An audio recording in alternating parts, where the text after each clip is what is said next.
وَيَطُوفُ عَلَيْهِمْ غِلْمَانٌ لَهُمْ، پھریں گے ان کے اوپر نوخیز لڑکے، کَأَنَّهُمْ لُؤْلُؤٌ مَّكْنُونٌ، گویا کہ وہ موتیاں ہیں پردہ پوش، خدمت گزار، صاف ستھرے کپڑے، چمک دمک والے چہرے، خوبصورت، سرخ سفید۔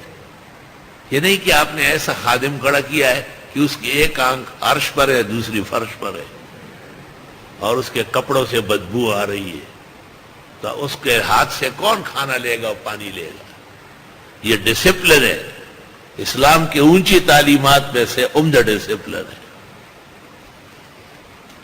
یہاں یہ گڈاپ کے پاس ایک جگہ ہے مول، وہاں ہندوؤں کا ایک مندر ہے 200 ایکڑ میں۔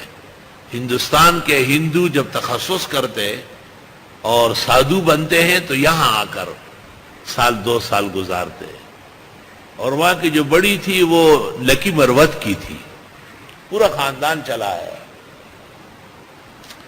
ایک موقع پر میں وہاں مسلمانوں کی دعوت پر دیکھنے گیا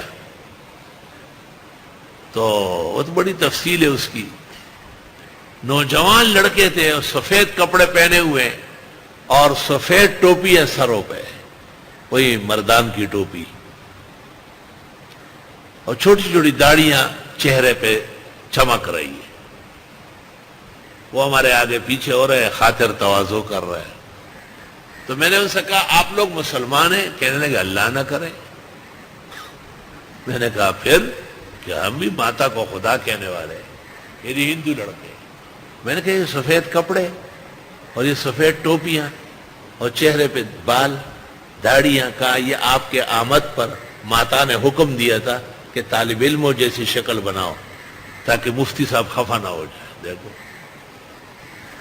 میں نے کہا خدا ہے اس ادب و تواضع میں ان کو ایمان نصیب فرما۔